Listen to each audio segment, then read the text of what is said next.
All right, everybody, this is the How to Hunt Turkey podcast. My name is Dan Johnson. I'm your host. And today's special guest, Mr. Jimmy Smith. Not only is Jimmy a turkey hunter, but he works for a turkey hunting company, Night and Hail. Jimmy, how we doing today, man? I'm doing good, buddy. A little cold here in Pennsylvania, but we're making it through. You know what I say? It's one day closer to turkey season, Dan. And I tell you what, I don't know why. So my wife is downstairs, and we had a little bit of like a scare this past weekend with an asthma attack, but now she's on bed rest. Okay. And one of the shows that she's been kind of flipping through is like the Real Housewives of you name a town. I thought it would be sweet if there was like, Jimmy, if you were on a show called The Real Husbands of Turkey Season. And I don't know if I'm probably an absentee husband at that point, because once Right. turkey season hits, I'm gone. So, right. And you're actually, that's pretty funny. So the idea is that you're not even in it. It's just a bunch of women whose husbands have left for turkey season. I think we need to have some shirts made for that, Dan. We could probably make some money, you know? I know, These guys right? out there, they just disappear in turkey season. They don't come back until June. Exactly. So, Exactly. It's funny you bring that up, because I have a group of guys who live in Wisconsin, and in Wisconsin, depending on what year it is, one of their latest season in Wisconsin sometimes ends on the 1st or 2nd of June. yeah. And so some of these guys, it's their goal to kill a bird in June, and they've done it before. So I've always found that, because heck, by May, I'm usually done with turkey hunting and on to fishing or something different. Yeah, absolutely. And that's a great goal, because you know what, as that season rolls on, those turkeys get a little bit tougher. They've had everything thrown at them at that point, right? So, you know, a consistent hunter, if he sticks with it, you know, he can definitely kill one in June. Yeah. I don't know if I have, but I'm sure there's guys out there.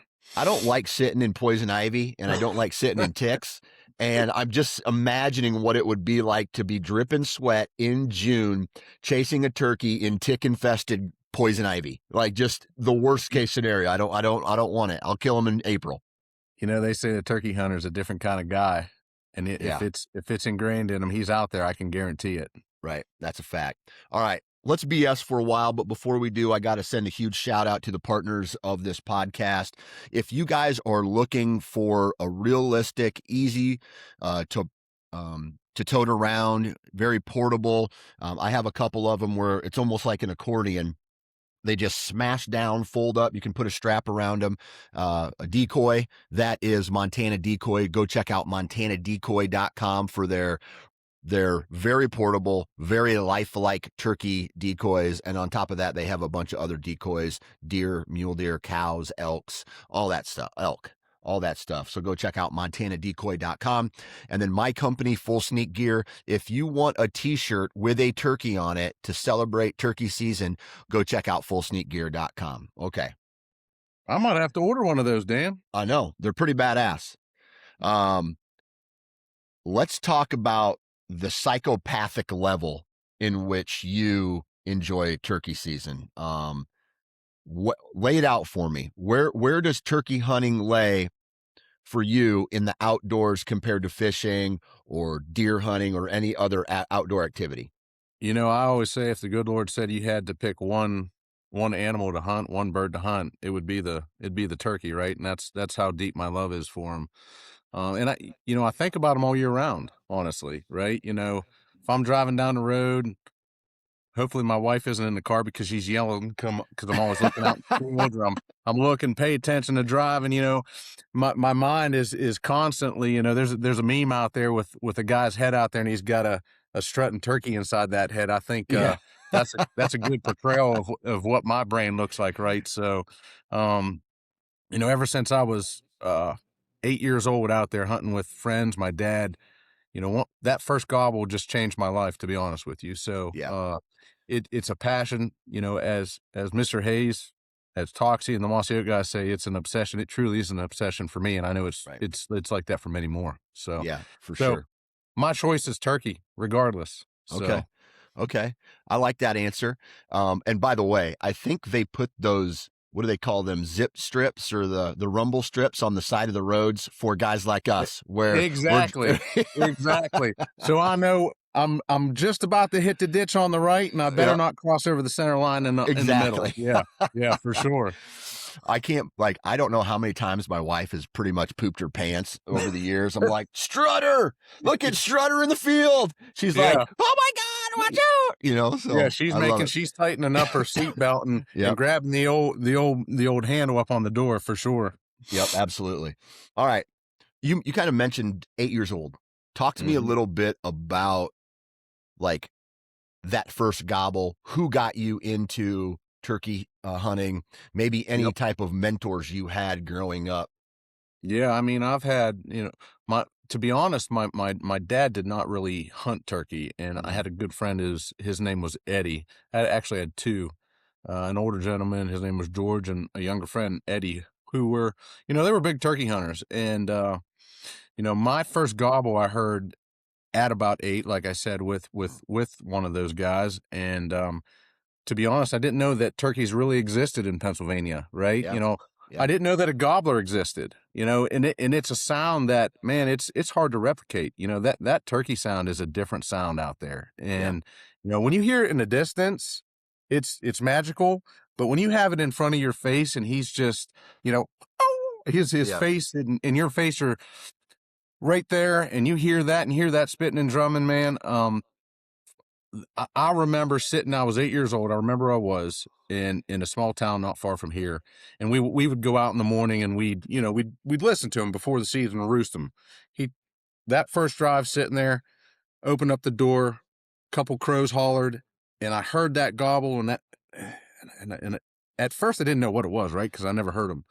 And then when he started to really hammer, that day, like I said, that changed my life. And, I was hooked just listening to that turkey gobble. Yeah. So, Man. And that's a consistent theme on this podcast since I've taken it over and started talking to people about this kind of stuff. Is it almost seems like there's a single incident or a mhm, single thing that happened, like my buddy took me out or my dad took me out, and it all kind of comes back to the first gobble, which is like once you've heard that, yep, it's over. That's what you're doing. You're a turkey hunter at that point. yep, 100%. I mean, after that, I really got into it. I had a buddy who was also one of those same buddies who was hard into competition calling. So, Yeah. at about 12, I really started to get into it. Hmm. And I know my parents, God bless them, listening to me walk around the house using mouth calls and slate calls, trying to perfect it. It was, like I said, it, once I got that bug, Dan, I couldn't get rid of it, Yeah. and it's something that you think about constantly, right? Yeah. Perfecting the call, putting yourself in different situations, but I was Hmm. thankful to have friends that did hunt turkeys who could kind of show me the way. Yeah. It's got me involved, and I've done it for many others, young guys, older guys, young kids, older guys. I mean, it's truly a sport that can be shared, and we need to Yeah. share it, to be honest with you. Yeah, for sure. What's the like, did you get into any competition calling then? I did. I Okay. did. And how'd Uh, that turn out for you? I didn't win the first one, right? Kept practicing, practicing. I ended up winning my first calling competition and I'll never forget it either. Uh, It was against, there was Matt Moret, one of the best callers out there. There's a lot of good callers in Pennsylvania. Mm, But I actually won the open division at the Harrisburg Sports Show, which is one of the biggest. It's coming up this weekend. I'll be there working for a couple of days. yep. But one of the biggest shows that there is for the outdoor enthusiasts. But I actually won that, and that jump started my calling contest career, and I started traveling. I think I was making more money winning calling contests then than I was working my part-time job back in the day. So Yeah. Yeah. How old were you when you were doing that? At what age? 16, I started that. Oh, Yep, okay. So that's fairly 16. early. It That's was. It fairly, was real early. We would be driving to, we'd drive to New York. We'd drive to Ohio. They have them this time of the year, pretty much every weekend somewhere. So, yeah. and that's leading up. If you win one of those, you qualify to go to the NWTF Grand Nationals, so never quite got on the big stage there, but did a lot of state competitions and was very successful. So, Yeah. Walk us through a typical calling tournament? What's it like qualifying? Like I'm used to Mhm. like a wrestling tournament where, it's double elimination, you versus Yep. another person. Is like, break it down for us. You don't get 2 opportunities, you get 1 Yeah. opportunity in front of the stage, right? Unless Yeah. there's a call off or something like that, but Yeah. you'll get 4 or 5 calls that you've got to pretty much walk up on the stage, and there could be 50 people out there in front of you. You'll get, like a cluck or a cluck and purr, adult assembly yelp, and you'll go through usually 4 to 5 calls. There will be a panel of judges behind a curtain, and they'll judge you based off of, those calls that you make. And at the end, pretty much you get your scores, and if you're on top, you win. Yeah. So, and there's Do pretty much a category for every call out there. Gobbling, owl hooting. There's a bunch of different sections to call in. So do they tell you in advance what your call is going to be, or is it like the Olympics Mhm. where it's like, okay, we're looking for this and this, and then it's up to you to put together a performance, let's say, that Right. includes all of those check Now boxes. they are outlined for you, so Okay. you can pretty much hone in and practice on those specific calls. Master those Okay. calls for that specific contest. Gotcha. So Okay. All right. the answers to And the test are there. You just got to master them. yeah, right. Okay, so I'm going to use wrestling as the connecting point here again. Like my daughter, for example, she can go into a small town tournament and she can dominate, right? She Hmm. can win, beat everybody. But this weekend, she got dominated Yep. because there's levels to everything, right? What's it like going from a regional or a small county or whatever tournament and then qualifying for the grand national tournament? What's that like? Well, to your point, the competition in Pennsylvania, I mean, all states nowadays is Yeah, very, very tough. But yeah, when you get to the Grand Nationals, you've pretty much got the best of the best up there. yeah, You've got a Jesse Martin up there, you've got a Matt Van Sice. And these are the guys that they're call makers. They're masters of the art.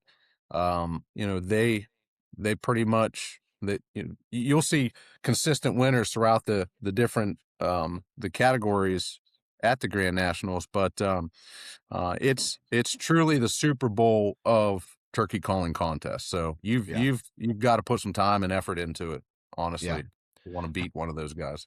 How much of it is theatrics as opposed to actual the sound and the calling? Because I've seen on online, you Yep, see yep. the guys out there, like they're very emotional with their, almost like they're dancing. They're becoming a turkey, Dan, honestly, on Yeah, the stage, right? yeah, And you'll see different things where you'll see different, hand gestures and whatnot. And there is a little bit of theatrics in it, but at the end of the day, the judges aren't seeing that theatrics. yeah. They're hearing those sounds, right? So Right. they're basing the scores off of the sounds that the caller's making, honestly. Okay. All right. I saw this one where a guy had a box of leaves up Yeah, there and yeah. he had a turkey wing with him. Yep, And he started off with like an owl. He played out the scenario because he had an yep. owl call, which then he turned into a shot gobble. And then that shot gobble turned into a turkey flying down. Great. And then it turned into scratching the leaves. And then a hen stepped up and started making her noise, and it escalated into an aggressive hen, which Oh, yeah. caused the gobbler to kick off. And so, if you closed your eyes, you would be envisioning a scenario like that anybody could have heard turkey hunting one day. And I thought 100%. that was pretty sweet. 100%. Yeah, Yeah, it's cool to watch too. And these guys are, like I said, the judges are looking for realism. So every yeah, sound, I mean that might trigger something in one of those judges. yeah, For a couple extra points, and it makes a difference when you're losing by a point or winning by 2. So, yeah. but yeah, they get into it. Is there I mean, like NBA players have deals, like what's the word I'm looking for? Almost like the Neil, like NILs or Yeah, the NILs and stuff like that. sponsorships and stuff Yeah, like that. Yeah. does Night and Hail sponsor professional callers? we've got a couple guys in this year. We've got a couple callers that will be Okay. calling up there. Yeah, that will be wearing some of our logo and Using your calls and all that using our stuff? calls. Yeah. Absolutely. Yeah. Okay, No, cool. yeah, we All do. right. This is probably the first year in a while, but we actually have some callers that will be there. I'll be That working the booth, calling, talking to consumers and yeah, customers, but yeah, we'll have some guys on the stage. that's awesome.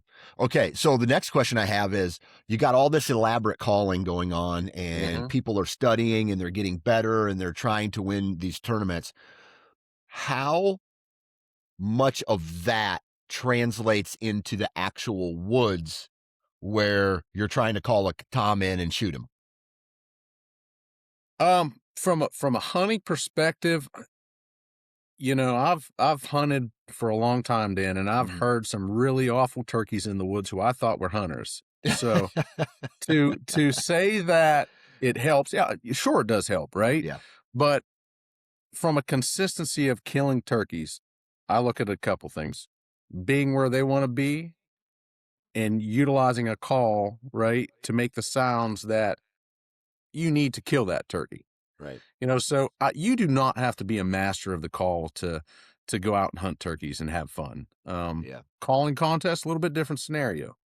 In the woods, you could sound like an old hen that just ate a couple rocks, and you might get a yelp out, a cluck, and yep. that turkey still might come into you. So Oh, yeah, I say there's a little bit of crossover, but to most, you do not have to be a great caller to kill a turkey.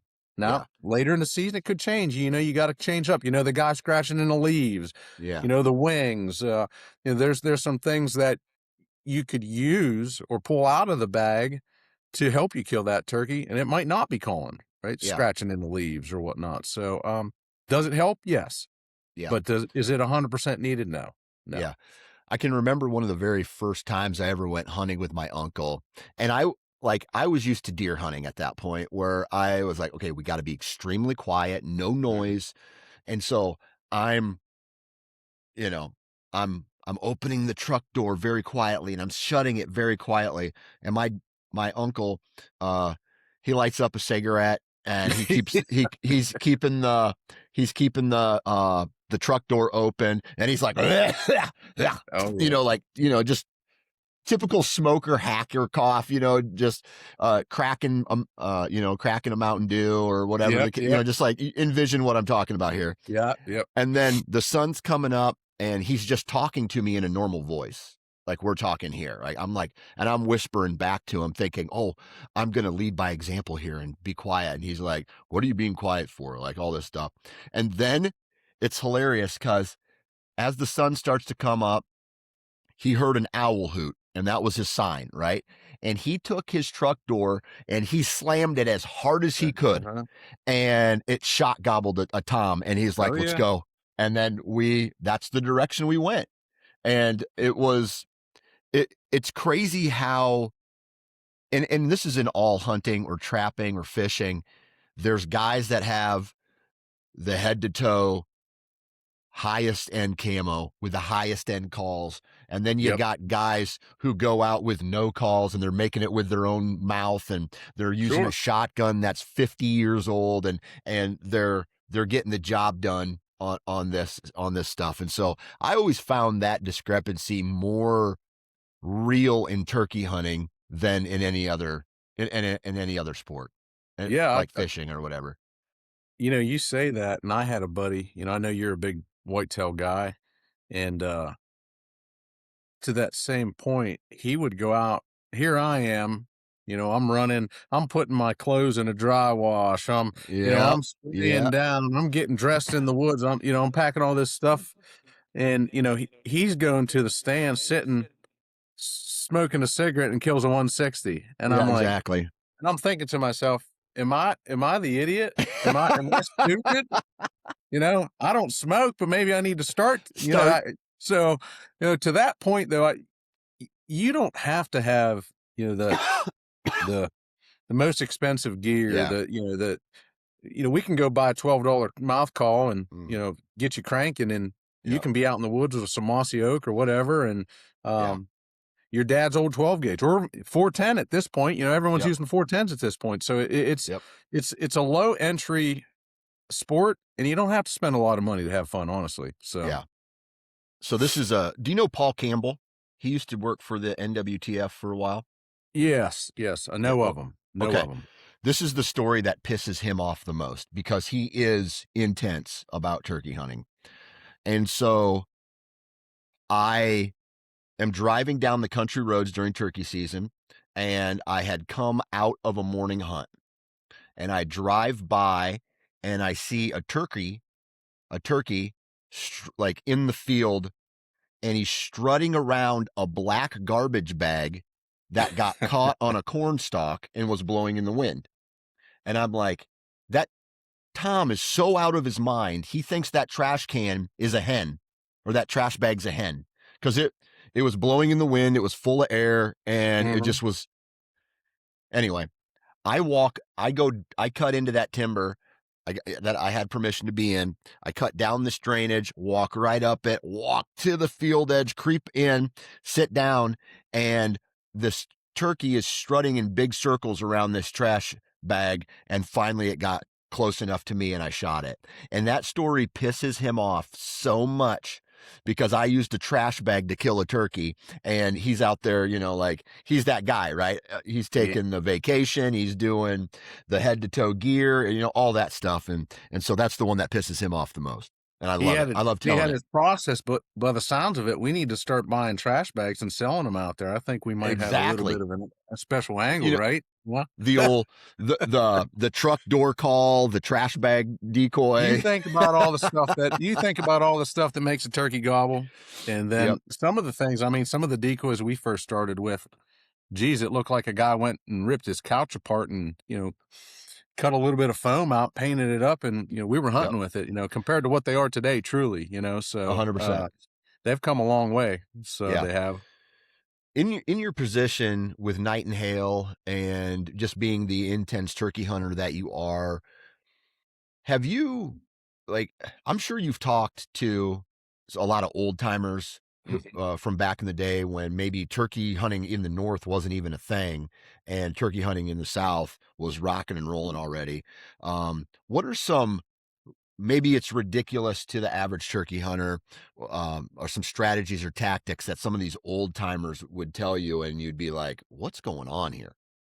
Yeah, well, I one of those stories I think even comes from Harold and what he had to do. We were hunting with him not long ago, and there weren't really calls around. They were trying to master some of these calls, but he would be utilizing.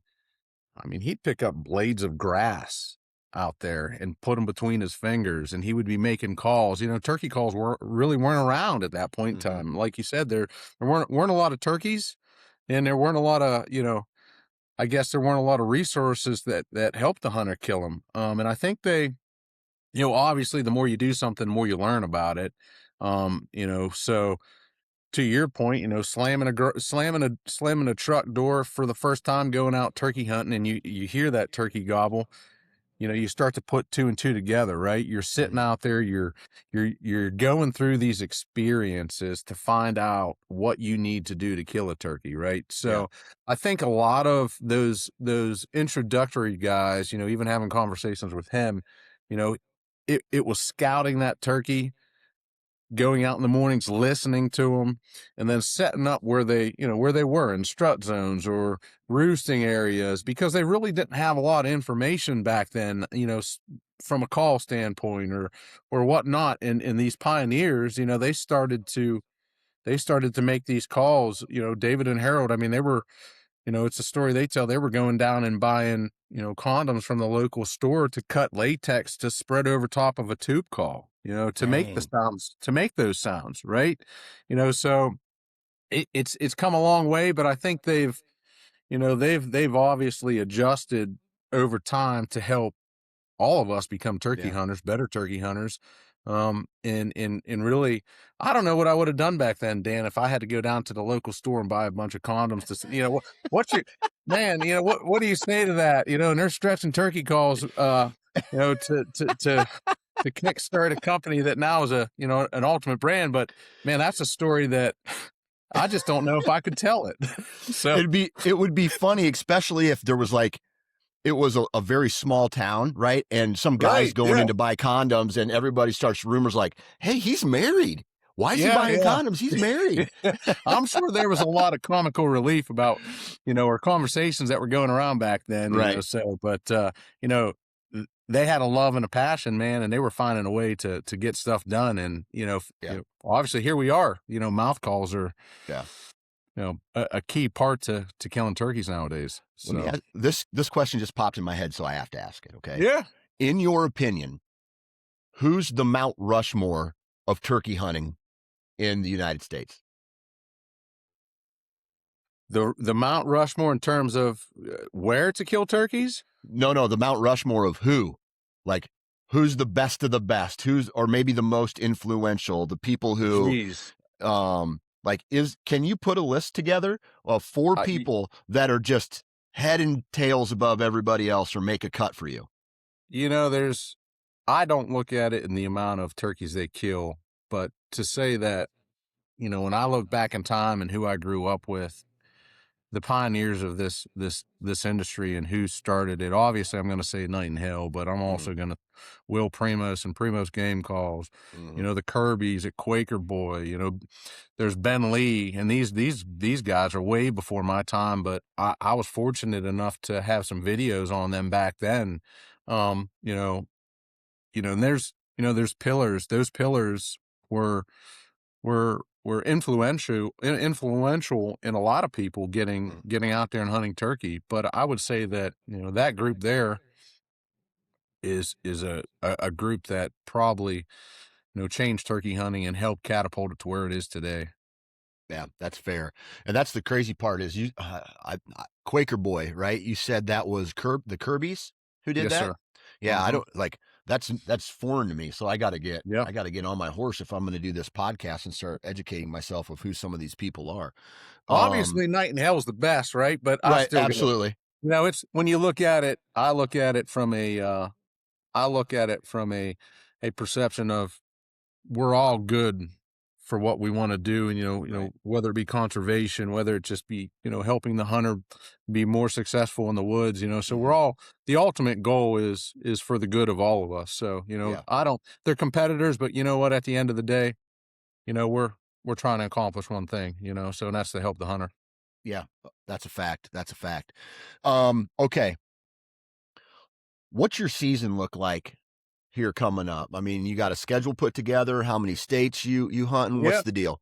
Yeah, so I'm gonna start. We've obviously got some shows to get through here, and they're exciting shows. I've got the Great American Outdoor Show this weekend coming up. I'm gonna be there for a couple days, and then we'll be at NWTF. And then after that, my first hunt, I head to Florida to hunt the Osceola.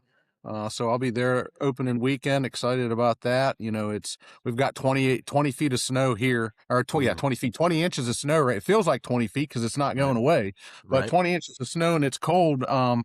From there, I'll be entertaining some people in New Jersey, a couple accounts that we have. Actually some Mossy Oak guys too. Jason Hart's coming in to hunt with some of those guys. And as these seasons open up, Ohio will be after New Jersey. And then I'll take a weekend to take my son actually to Maryland. So that's kind of something that we've put on the schedule every year. I get him down there. He's got the bug just like I do, in terms of killing turkeys, and loves it. So Yeah. which I'm thankful for, honestly. And then we'll end up back here in good old state of Pennsylvania. So we got about a Perfect. 4 or 5 state run to make What's this year. uh what's the opening day in Florida? What's that? Florida it's the earliest season it opens up, and it opens up March 7th. March 7th. And have you hunted that before? I've personally not hunted down there. I've hunted with people down there. I Yeah. haven't killed one. I'm always kind of behind the scenes and, Yep. and helping them kill turkeys, but this will be the first year I'm going to pull the trigger on one down there. All right, perfect. So, what's the vegetation like down there already? Is it already starting to green up in March or not? Yeah, it's obviously they're south, so they're way ahead of us, Mhm. and those turkeys right now are probably already started. They've probably broken up in their, well, it's not really winter, but they did Yeah. get a little bit of cold weather down there, so they'll start Yep. to break up out of those flocks, and you'll have those gobblers start to establish kind of their areas, just Mhm. like a white-tailed deer, and they'll start the breeding pattern and the pecking order and who's the boss, and Yeah. the fights that are going on out there. I'm sure they're getting kicked up right now, but that will it's pretty green down there about the time we get down there. Yeah, Yeah. Talk to me a little bit about this Maryland hunt that sounds like it's kind of a tradition that you do with your boy. Walk me it through that. is. It's we've been going down there just because it's a bordering state. It's easy to get to. But we've kind of made it a tradition. We've got a great little cabin on top of the hill. It's got great scenery. You're up as high as you could possibly be in the Maryland mountains, but I know he looks forward to it, and I kind of put it on him to plan it, and I'll throw the ball. He's hunted enough now where he can kind of make some of the decisions. So I let him kind of make those decisions on where we're going to go. Uh, what are we taking? You packing everything up? What calls are we going to use? So Yeah. I've kind of pushed the ball to him now. He's 12 years old, where he's killed Mhm. enough turkeys where, you know, I, I let him plan it out. But it's something that I really truly enjoy every year. We don't know what we're running into weather. Sometimes it could be snowing down there, Dan, honestly, Yeah. and it can be cold. So, but the thing about it is just, getting down there every year, hearing that first turkey with him and kind of getting back into the game, so to speak, is something that I look forward to every year. Yeah. So Have you gotten your grand slam yet? Have you attempted that at all? so if I kill this turkey in Florida, right, Mhm. because you never put the cart in front of the horse, Yep. that'll be it. Okay. I've just never I've had many offers to go down. I've just never really done it. Yep. And, I said, you know what? I'm just going to go down and kill one this year. So this will be the last one I need. So, Gotcha. Okay. So aside from that bird, that mhm. species, talk to me a little bit about your other experiences with, and I think for just conversation's sake, the Rio and the Merriam. Talk to me about how they're the same, how they're different, things like that. Sure. Well, obviously, everyone wants to kill all four subspecies of turkeys, right? Yeah. Merriam, in my eyes, is probably probably the prettiest turkey in terms of all the turkeys. It's got real, really white, buff tips. Um, Even on the feathers on the backside, they gobble really good. Don't really have long beards, which doesn't matter to me. As long as it gobbles, I'm shooting it. Mhm. But a little bit out there, it's a little bit more. How do I want to say it? If you work the lay of the land, it's easier to kill. Yeah. Compared to a Rio. A Rio's a little bit. He's a loudmouth, so to speak. He likes to gobble. They like to come running in. Yeah. There's lots of them down there in Texas, right? So I really enjoy hunting the Rio, especially if you're taking kids, because the interaction with the Rios are really good. They gobble a lot, compared to what we have up here. These hard headed Easterns are a little bit tougher sometimes, but Yeah. from a picturesque on the wall type of deal, I really love looking at my Merriam just because he's a pretty turkey. But you know what? I don't. You could, even if they weren't subspecies and they all gobbled and had beards, I'd still be Yeah. shooting them. So it doesn't Right. matter. Right. And where did you kill your Merriam at? South Dakota. Okay. All right. So you can kill them South Dakota, Wyoming, different areas in Nebraska. So yeah, usually most hunters go to South Dakota to hunt the Merriam. Gotcha. Okay, cool.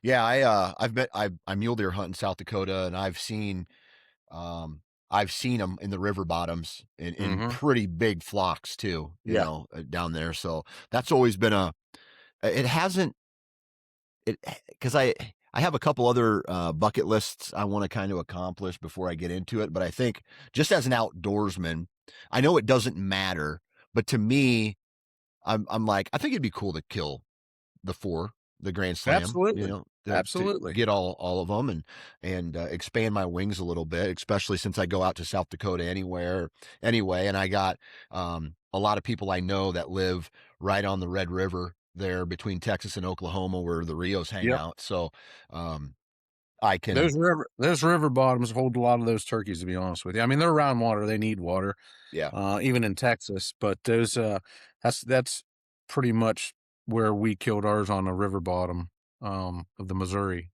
out there. yeah, So I actually stayed in a it's a funny story. We drove 24 hours to get out there, hunted 3 days, killed 12 turkeys and come back, but we stayed at an Indian reservation was a casino. So I Yeah. I can only imagine what they were thinking about us coming in and out of there. So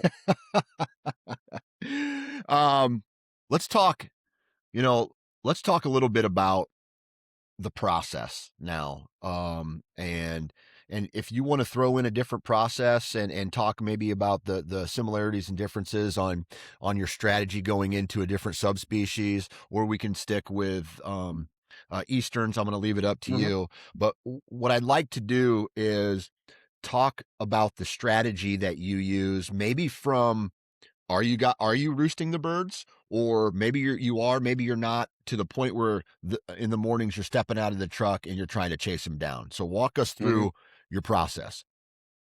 Yeah, I mean, typically we'll do some scouting prior to the season, right? And Yep. now's a time where we still got big wintering flocks here, so they're not really broken up. They're not in their what I would call their, their spring pattern yet. Uh-huh. So typically, week or so before the season, I'll listen to those turkeys because they start to break up a little bit more. And Right. you have 4 or 5 gobblers that were all together and buddies, and now they're separating in different spots and kind of like I said, establishing their territory. But after that first week, if we're talking first day, what I like to do is, I'll pick one of those turkeys out. We'll get close to them. You know, we'll listen to them. If I can roost them the night before, around here, it just all depends on the turkey. Mm-hmm. Sometimes they'll gobble in the evening, sometimes they won't. A lot of times, like Rios are a little bit different than Merriams. I mean, the ultimate goal is to kind of map out your hunt prior to going on it, right? You want to Mm-hmm. know where they're at, where you need to be in the morning. And I will try to get close with them, but if I can roost them, that just helps me out in the morning to get to where I need to be. So Yeah. if I can get the pinpoint on where he is the night before, you can rest assured that I'll be pretty close to him in the morning, trying to gain an upper edge just in terms of the ground between him and I. So, Right. you know, but yeah, roosting key part helps out for sure, but doesn't always mean that you're going to kill him that next morning. So, Right. They got this, obviously they have a 365-degree escape route because, that they especially when do. they're in the tree, they can fly across the river if they need to or whatever. Um, how do you ensure, or maybe not ensure, but take the best educated guess to put yourself in a position to where they're going to fly down and start working their way towards you? Sure, and that's tough. First, Yeah.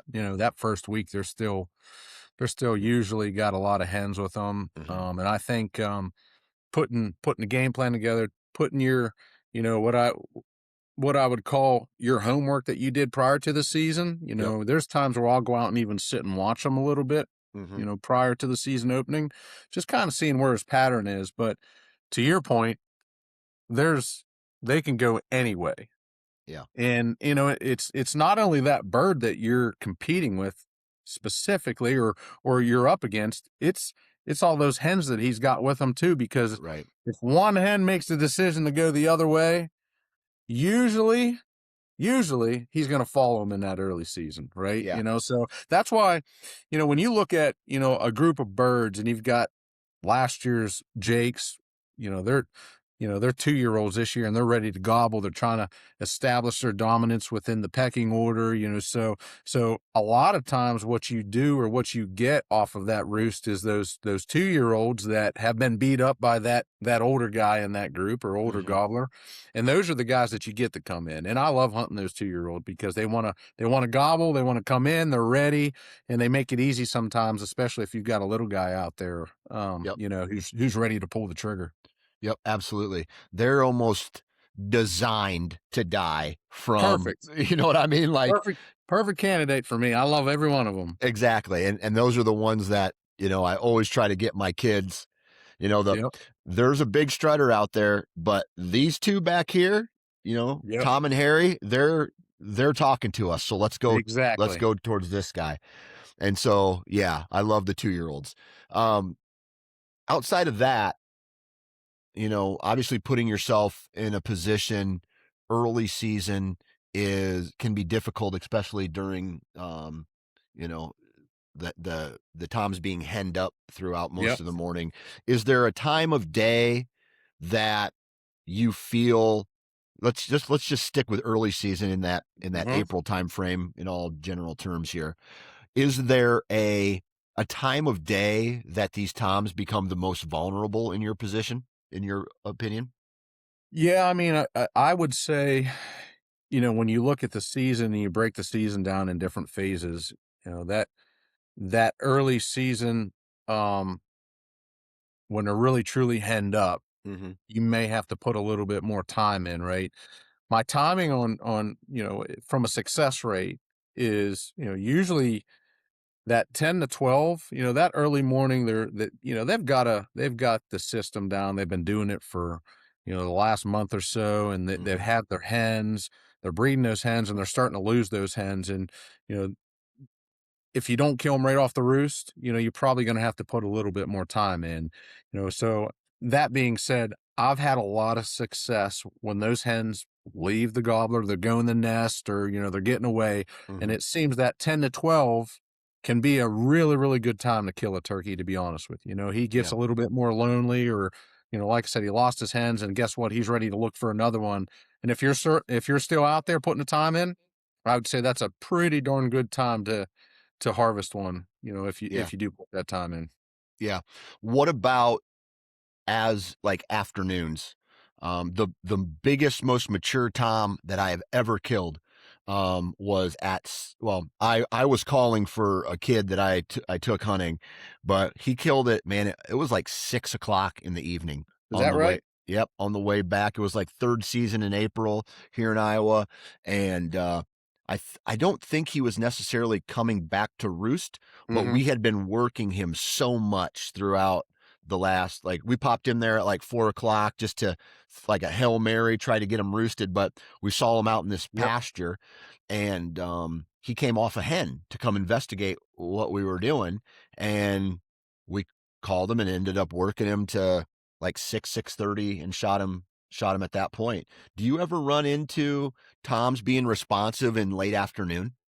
I have. It's less than what it Yep. usually is in the morning. To your point, I think it's just finding a bird that, he wants to work, Yeah. in that situation.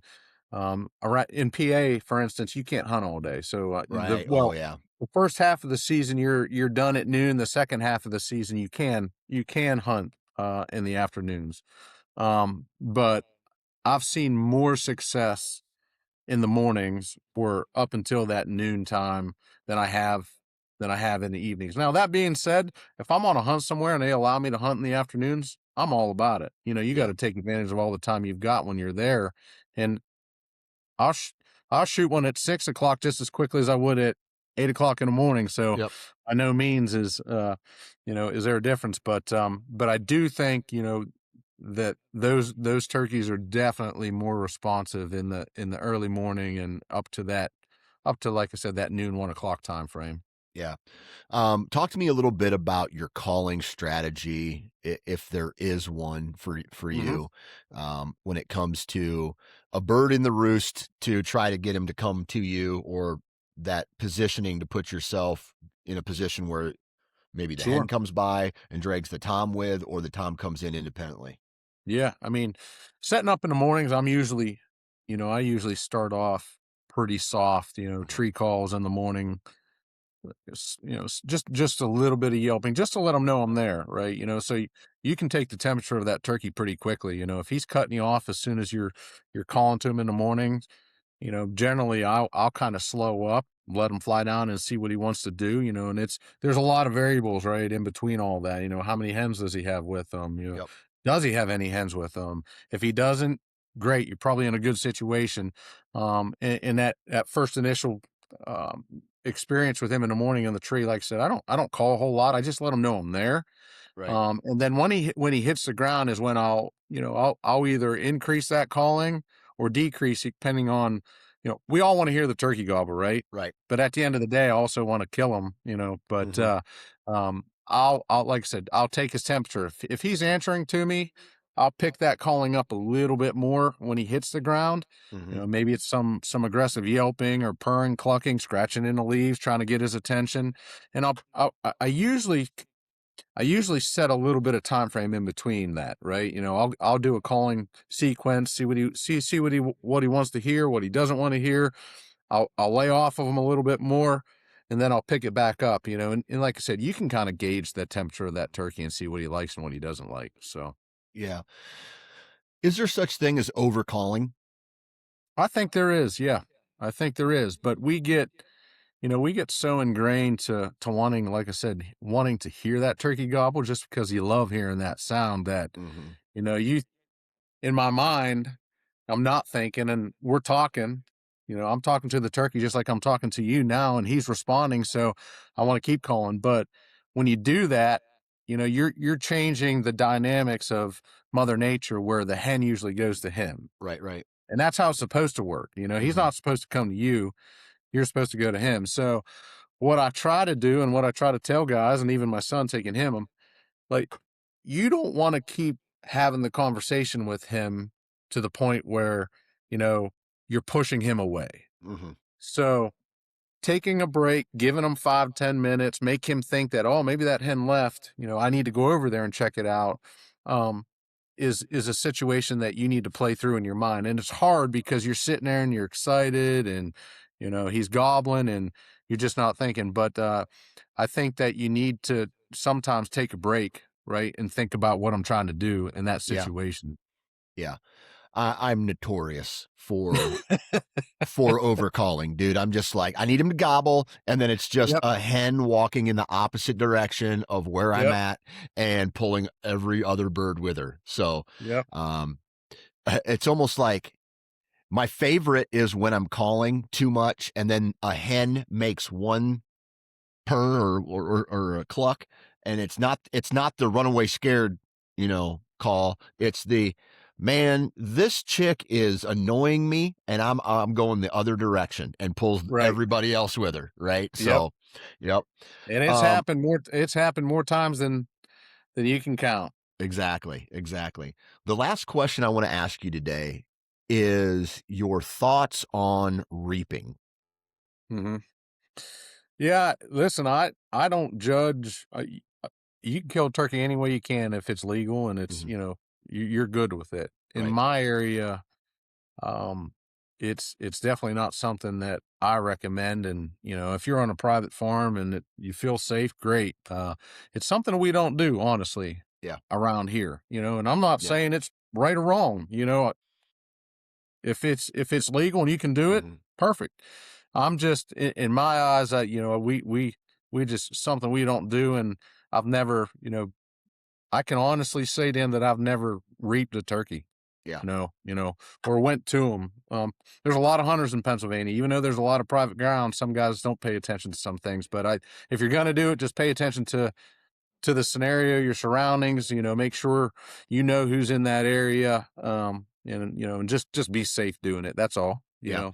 I'll tell you this, it wasn't reaping. I don't think there was a term for it, but I had this decoy and I was belly crawling along this fence line towards over the ridge where at this little bottom of this cattle pasture there was a strutting tom, and I was trying to get up there to put the decoy, and I looked to Yep. my left inside the timber and there's a 12 gauge pointing Oh, right yeah. at me. And that was Yeah. the last time I ever did anything like that, because Sure. getting shot with that kind of bird shot would hurt a lot. Um, and Absolutely. and I just am Yeah. like, I'm Yeah. not. It ain't worth it, especially if you don't know who else is on the property that you Right. hunt. So, Yeah. yep, Yeah. yep, Safety first, and then after that, have as much fun as you can. yep. All right, Jimmy. Last question. What's your goal for this season? My goal this season is to and I try to always set a goal for my turkey seasons is Hmm. is is maybe to experience it with someone who hasn't hunted yet, and I've got a Yep. few candidates out there. Um, that's always my goal, is to take someone else out there, get them involved. Because we need more and more hunters involved in this sport, and Hmm. it's my passion, it's my excitement. I know you love it too. So, and turkey hunting is an interaction sport. It's not as Yeah. individual, right? Going sitting in a tree stand or whatnot, but and after that is to enjoy a few more memories with my family members and friends. So Yeah. That's what I That look forward to.